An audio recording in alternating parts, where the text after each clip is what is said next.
Saludos amigos de Metro Puerto Rico, les acompaña Ayola Virella, editora en jefe del periódico Metro, y hoy vamos a tener una entrevista de un asunto noticioso que hemos seguido muy de cerca en Metro desde sus orígenes, ¿verdad? Y concluyó el pasado viernes, vino el fin de semana y ha habido mucho movimiento, digamos, en el área política, y queremos retomar para que no pase desapercibida esta noticia, y es que el Tribunal de San Juan se determinó no causa en la fase de vista preliminar en el caso que llevaba el fiscal especial independiente contra el exsecretario de Hacienda, Raúl Maldonado. Nos acompañan a la distancia su abogada, la licenciada Mayra López Mulero, y el propio Raúl Maldonado. Saludos, ¿cómo se encuentran?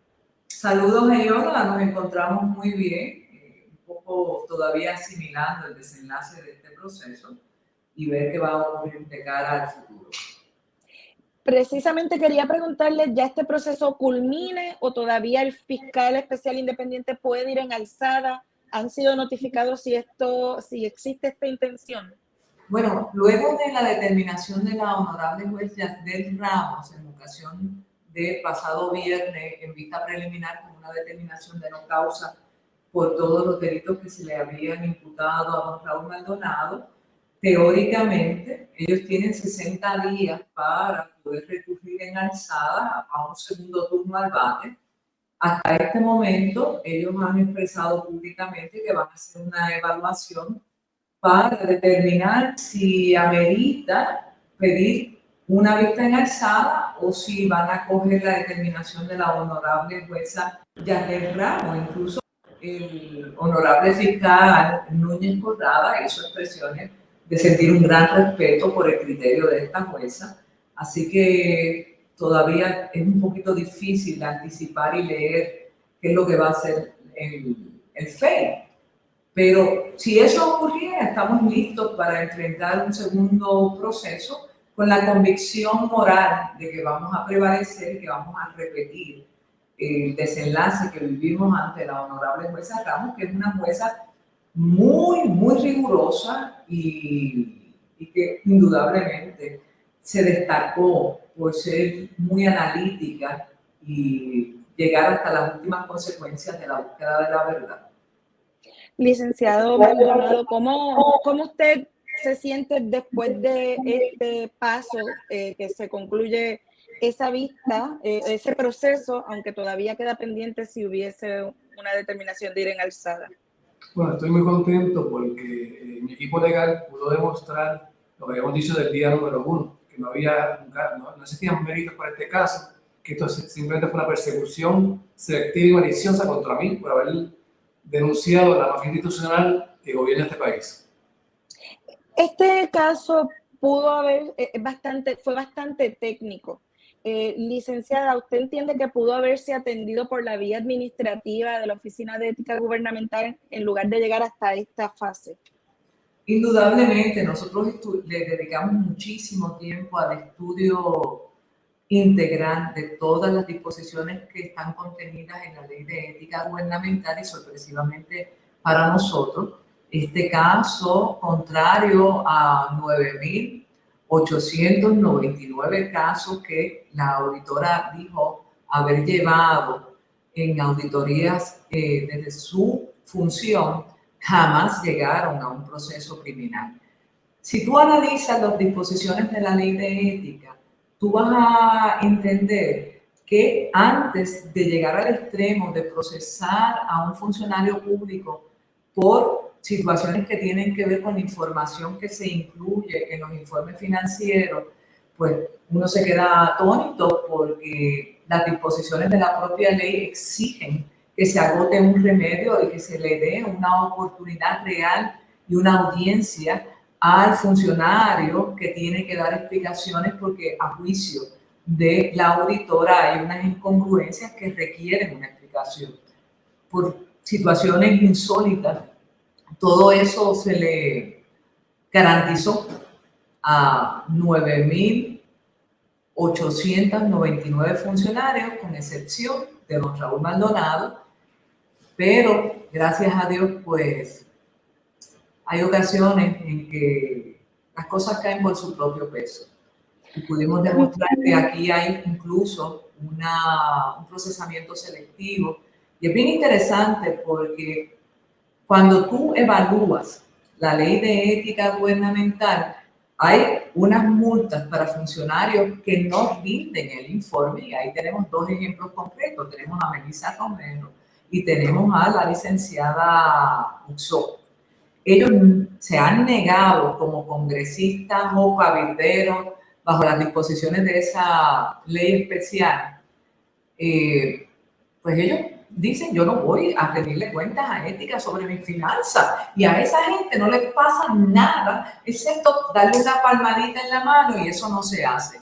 En el caso particular de don Raúl Maldonado Gautier, se le trató como un vil criminal, a pesar de que siempre rindió y reaccionó a los requerimientos de ética gubernamental.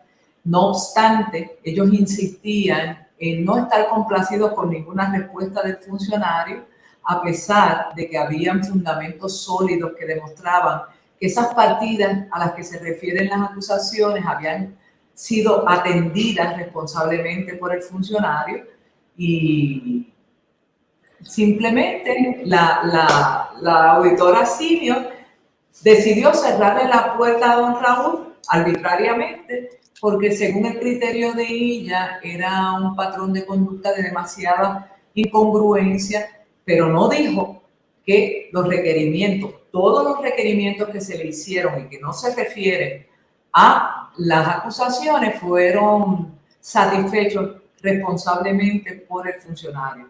Así que aquí hay algo raro. Sí, y me gustaría añadir algo ahí, y es que no solamente contestamos todos, sino que en el proceso con el FEI, en diciembre del 2021, la licenciada voluntariamente ofreció que yo fuera a darle evidencia a ellos, llevar nuestro perito. O sea, todo lo que se vio en el tribunal, ofrecimos llevárselo a ellos antes de comenzar este proceso. Y el día antes de la reunión nos la cancelaron. Sí. Y es muy importante lo que dice don Raúl, porque fueron muchas las instancias en que esta abogada tocó a las puertas del fiscal Catalá, de Miguel Colón y de Núñez Corrada para mostrarle el producto de nuestro esfuerzo como defensa y presentarles las pruebas que podían aclarar las interrogantes que ellos tenían. Y inicialmente se nos representó que estaban en disposición de compartir impresiones, al extremo de que yo les dije a ellos, mira, trae al perito tuyo y yo traigo al mío, y vamos a hacer un esfuerzo analítico de altura intelectual para llegar a un entendido y para poderles demostrar a ustedes que están equivocados con respecto a sus conclusiones. ¿Qué fue lo que hicieron? En aquel momento, el perito que yo había identificado es el licenciado Edwin Maldonado, y ahí fue que fueron contra, o le dijeron que no podían utilizar ese perito. Edwin Maldonado es un catedrático de la Escuela de Derecho de la Universidad de Puerto Rico. Cuando yo menciono quién era nuestro perito, ellos inmediatamente buscaron los mecanismos y los subterfugios para inhabilitar al perito, alegando que como era profesor de la Escuela de Derecho, siendo un funcionario público, tenía un conflicto. Y eso es una interpretación totalmente equivocada. Licenciada, yo quisiera preguntarle, usted me ha hablado, todo lo que hemos hablado, ¿verdad?, en estos últimos minutos apunta, y usted lo ha dicho, fue selectivo el proceso. Entre otras cosas, ¿estarían evaluando llevar alguna causa, alguna acción civil reclamando esta selectividad, tal vez por haber sido un whistleblower en el caso del verano del 2019? Ayola, eso que tú estás señalando es un asunto que nosotros evaluaremos en su momento. Lo más importante y lo más apremiante en el contexto de este viacrucis al que fue expuesto don Raúl Maldonado por espacio de más de 3 años, desde el verano del 2019, es que en todos los procesos investigativos al que estuvo expuesto don Raúl, él salió ileso. Eso incluye Oficina de Hacienda, Contralor de Puerto Rico, Departamento de Justicia, Inspectora General. Y ya cuando estaba todo superado, súbitamente, sorpresivamente, ya se le habían acabado las municiones, pero Ética Gubernamental guardaba un dardo envenenado, que fue el que lanzaron al final y que provocó el proceso judicial al cual nos expusimos, y gracias a Dios, pues la honorable jueza entendió perfectamente que era una acción en represalia, en persecución y sin ningún mérito contra don Raúl Maldonado Gautier. Licenciado Maldonado, en el proceso usted radicó una querella ética a los fiscales y vimos cómo uno de los fiscales fue despedido eventualmente del proceso. Ese último incidente lo va a sumar a esa querella que existe a nivel ético por la práctica de la abogacía del licenciado. Ayola, te pido con mucho respeto, esa pregunta la voy a contestar yo. Aquí hay unas acciones que fueron promovidas por don Raúl y su hijo, que son colaterales al proceso criminal. En este momento estamos centrados en una cosa a la vez. No se descarta un análisis más ponderado, sereno, para determinar si tenemos algún remedio, ya sea a nivel disciplinario, ético o de carácter civil o administrativo, pero todavía es demasiado prematuro expresar cuál va a ser nuestros próximos pasos. Estaremos oportunamente informando al país después que tengamos el beneficio de evaluar jurídicamente si nos asiste la razón. Desde el verano del 2019, usted ha dicho, ambos han planteado que en algún momento fueron al FBI. ¿Qué ha pasado con ese otro proceso? Mira, las autoridades de los Federico y los Cocoroco están al tanto de toda la información que nosotros compartimos con ellos desde el día 1, después que se despertara la ira del entonces gobernador Ricardo Rosselló como secuela de esa denuncia que hace don Raúl ante el país de divulgar la existencia de una mafia institucional bajo la administración de Ricardo Rosselló, que posteriormente fue confirmado y que provocó que la población se expresara en repudio a aquel famoso chat que dejaba develado el carácter de esa administración encabezada por Ricardo Rosselló y los Flores. Pero te puedo añadir en eso, ayuda, que gran parte de lo que hablamos de la mafia institucional, esos análisis como el FBI se hicieron mientras yo fui secretario. Y a consecuencia de eso, por lo menos 5 empleados del Departamento de Hacienda fueron acusados y convictos por tener transacciones ilegales con respecto a licencias de comerciantes. Esa investigación continúa activa y hemos seguido cooperando. Y obviamente estos son investigaciones que toman mucho tiempo en el área federal porque son con mucho cuidado y bien confidenciales. Así que hemos continuado dando información, pero son investigaciones que comenzaron mientras yo era secretario de Hacienda y he continuado dando información y cooperando con el gobierno federal en todo lo que va a asista.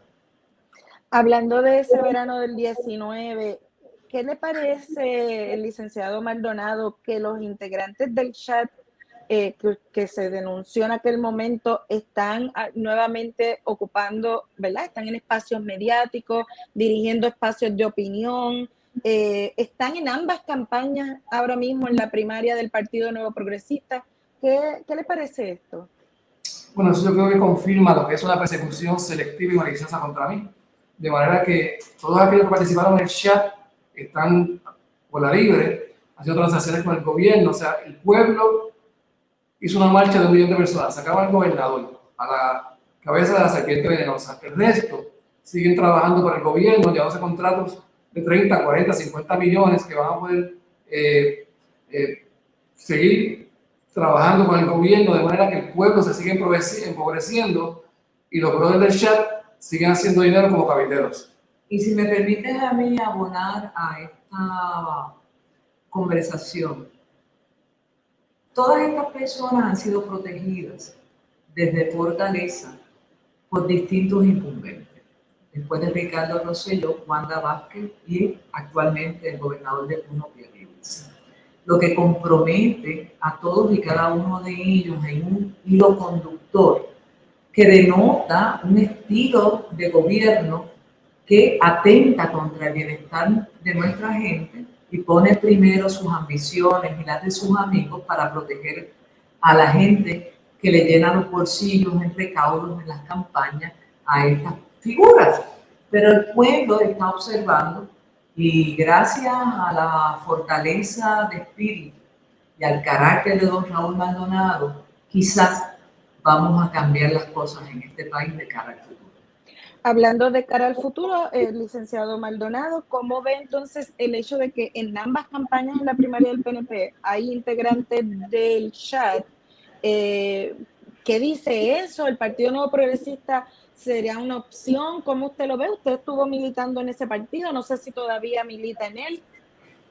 Bueno, yo sí te puedo decir, yo sigo pensando que la estadidad es una opción viable para nosotros y es la opción que maximiza el dinero que me puede llegar a las personas más pobres de este país. Pero yo no te he dicho eso, te puedo comentar lo siguiente.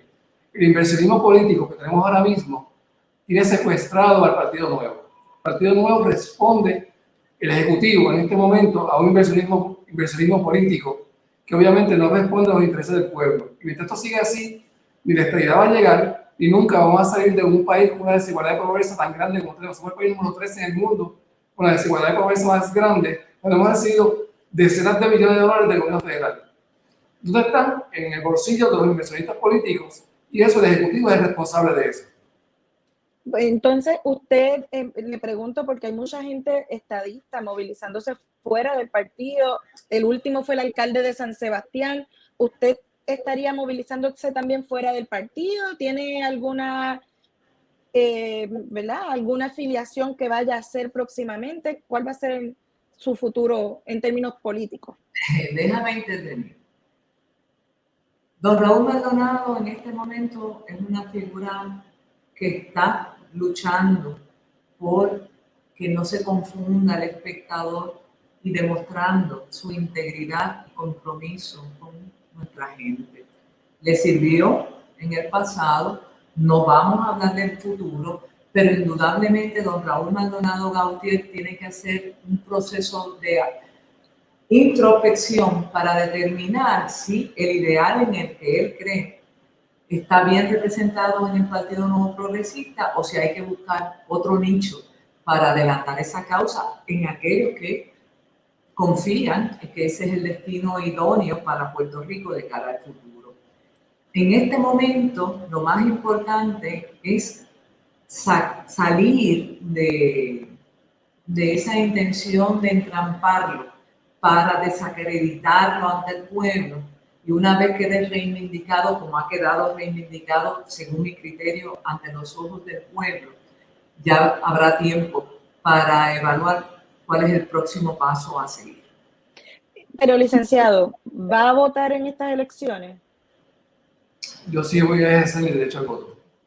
¿Y en la primaria del PNP? En esa no.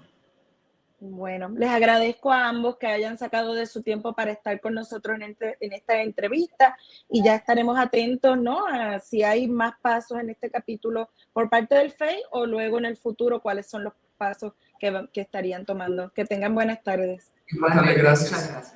Como no, ustedes amigos de Metro Puerto Rico, los invito a que se mantengan conectados a todas nuestras plataformas digitales.